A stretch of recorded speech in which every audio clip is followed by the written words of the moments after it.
ఒక వ్యక్తి ఎలాగా ఆత్మీయంగా హెచ్చించబడ్డాడు. అతని కంటే ఇతడు నీతిమంతునిగా తీర్చబడి తన ఇంటికి వెళ్ళినని మీతో చెప్పుచున్నాను. తన్ను తాను హెచ్చించుకొనివాడు తగ్గించబడును,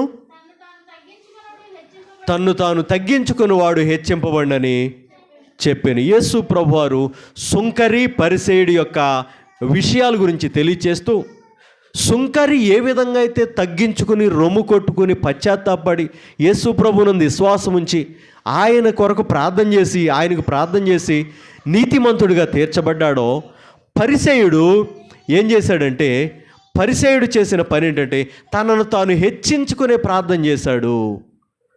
కానీ నీతిమంతునిగా తీర్చబడింది సుంకరి మాత్రమే. నీతిమంతునిగా తీర్చబడింది ఎవరండి?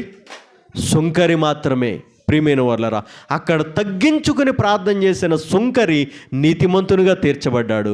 హెచ్చించుకుని ప్రార్థన చేసిన పరిసయ్యుడు అతని ప్రార్థనకు జవాబు రాలేదు. మరి మన తగ్గింపు ఎలా ఉంది? మన తగ్గింపు ఎలా ఉందో మనం పరీక్షించుకుందాం. ఫిలిప్పీయులకు రాసిన పత్రిక 2వ అధ్యాయము 5 నుంచి 11 వచనాల వరకు యేసుక్రీస్తు ప్రభువారి గురించి రాయబడిన మాటలు.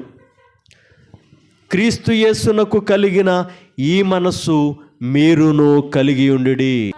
ఆయన దేవుని స్వరూపము కలిగిన వాడై ఉండి దేవునితో సమానముగా ఉండుట విడిచిపెట్టకూడని భాగ్యమని ఎంచుకొనలేదు కానీ మనుషుల పోలికగా పుట్టి దాసుని స్వరూపమును ధరించుకొని తన్ను తానే తన్ను తానే యేసుక్రీస్తు తనను తాను రిక్తునిగా చేసుకున్నాడు. రిక్తునిగా అంటే ఏమీ లేనివాడని అర్థం. అన్నీ కోల్పోయినవాడు రిక్తునిగా.